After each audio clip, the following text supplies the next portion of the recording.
Hi, welcome to Cedric Ada Gear and Outdoors. I'm Pete. We're going to look today at the Cold Steel Gurkha Kukri. This is the $50 Australian Kukri, so it's probably about, geez, you lucky Americans probably going to pay about 20 bucks for this thing. And this is quite a large, hefty wad of 1055 mid-carbon steel for your very, very low entry fee. Let's put it down on the table, run through the specs, and get a bit of a first impression.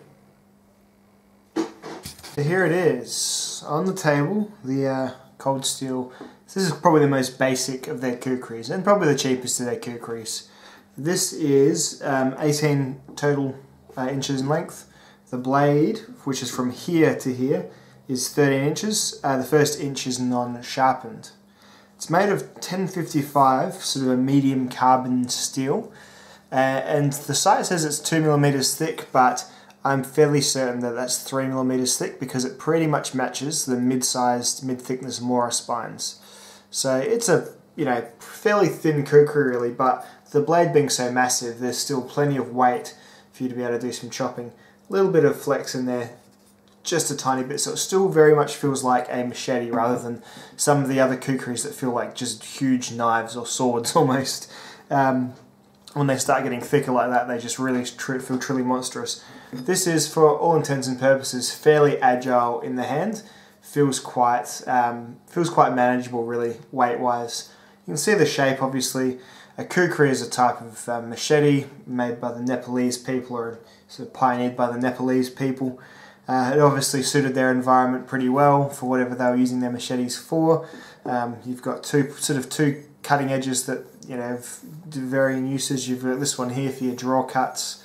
This swoop here kind of catches material and pulls it through very nicely. And you've got this thicker, wider part of the blade, which is where the weight lies for your sort of impact chopping cuts. The tip on this one, obviously on the a proper kukri, like an authentic one, this would be sort of a combat ready tip. This isn't on this one at all. And that's the main thing you'll see when you get one of these out of the box. Really, it is probably only 90% finished. And let's zoom in and have a closer look. Alrighty. So what you get, and this is fine because you're paying $50, which is, in Australia, that's not much money at all. Like, that's 2 packets of cigarettes or like a carton of beer.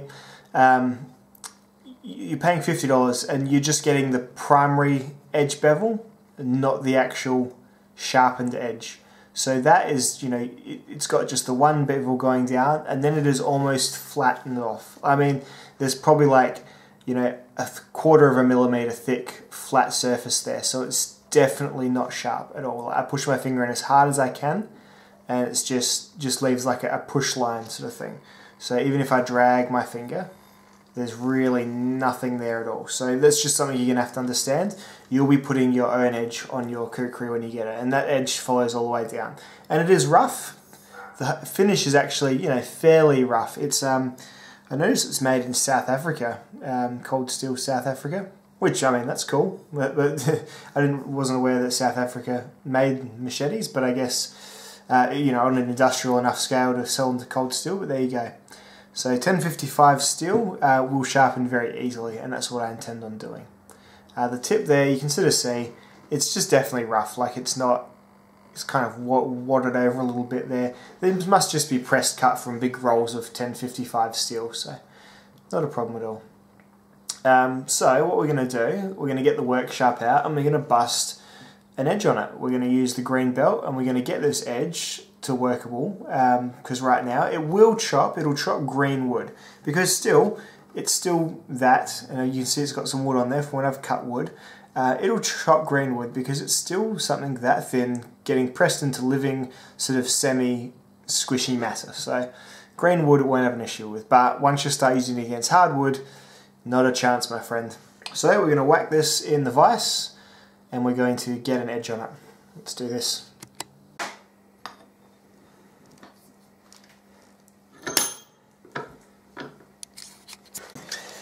This is actually one of those tools that's going to start with the rarely used green belt, because it truly is that.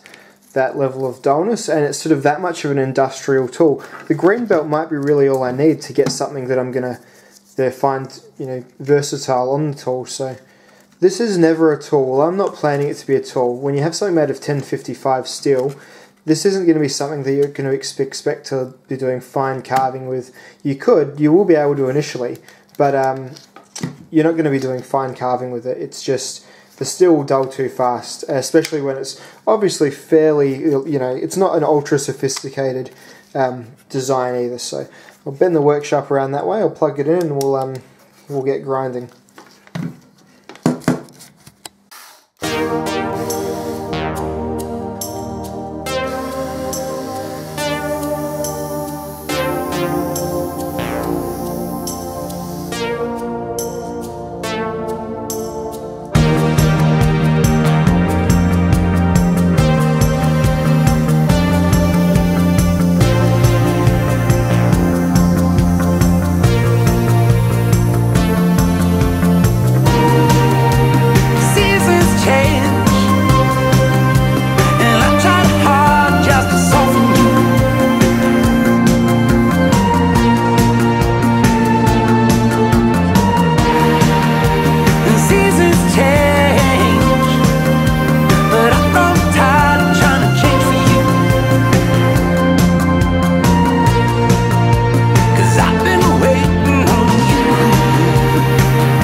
Back to more traditional workshopping now.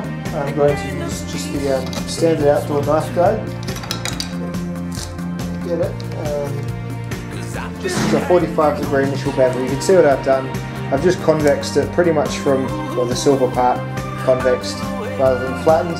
And there's the makings of an edge starting to come through now. Like I'd probably cut myself if I dragged my thumb on, which is what I was after with that green belt.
Alrighty, trying to get somewhat of a macro mode in right now. I think it's really happening. Let's get out there. Alrighty, so this is the edge I've put on. First edge, a little bit rough. You can see that it was obviously a bit uneven from the factory. But that second edge, which is kind of what the light's on now, that's the cutting edge, and that is, you know, relatively uninterrupted line, which is what you want on a heavy duty sort of slicing or cutting tool like this. So So that's the nature of what the work sharp can do for these sorts of tools. So if these sorts of tools are your, cup of tea, then the work sharp's definitely a good investment, because doing this with a stone or with an apex type sharpener would be pretty annoying and just take a long time. So that's a very sound working edge, and for the 10 or 15 minutes it took me, if it means I'm saving another $30 or $40, which is what they'd probably add on if they started shipping them out razor sharp, I think it's a relatively good compromise. While we're at it, I'll just point out the handle. The handle's quite comfortable and quite, it's economical. It's just your basic plastic. Like, I don't think it's even a Kraton or rubberized or anything. It might be slightly, but no, it's pretty much just plastic. It's check patterned lanyard hole. This is a full tang Kukri, by the way, although obviously it's probably rat tails a fair bit, but you can see when you look into that that there is some metal around the inside of the lanyard hole, and I reckon this knobble here at the end probably conceals where it falls down to, the tang actually comes down to a proper stick. So there you have it. Overall, for $50 for something that will do hard work, and really I'm not a big machete guy, I probably will actually just use a machete around my garden. This is really good. Like, it's what I'd want to spend. I've got the tool to keep it sharp, the work sharp. I don't need something in Sandmay 3, I don't even need something in 01 or 1095.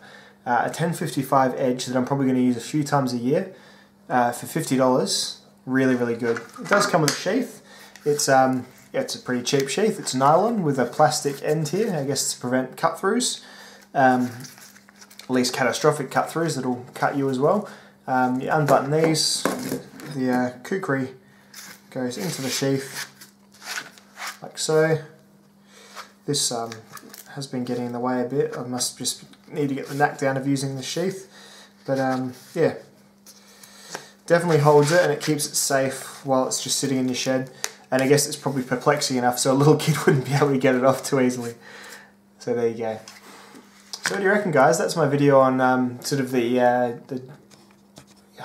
process of getting a cold steel machete. Lots of cold steel's cheaper tools come sort of like this, where you have to do a bit of end user work, but conversely you do pay a bit less for them. So I'm happy with that, and I think anyone who's worth their salt in the shed, as long as it's not too much money you're paying, should be happy with that too. Like, it's fine. I'm happy to save a few dollars if it means I get a capable tool for not a great deal of cash. Thanks for watching, dudes. I'll see you in the next video.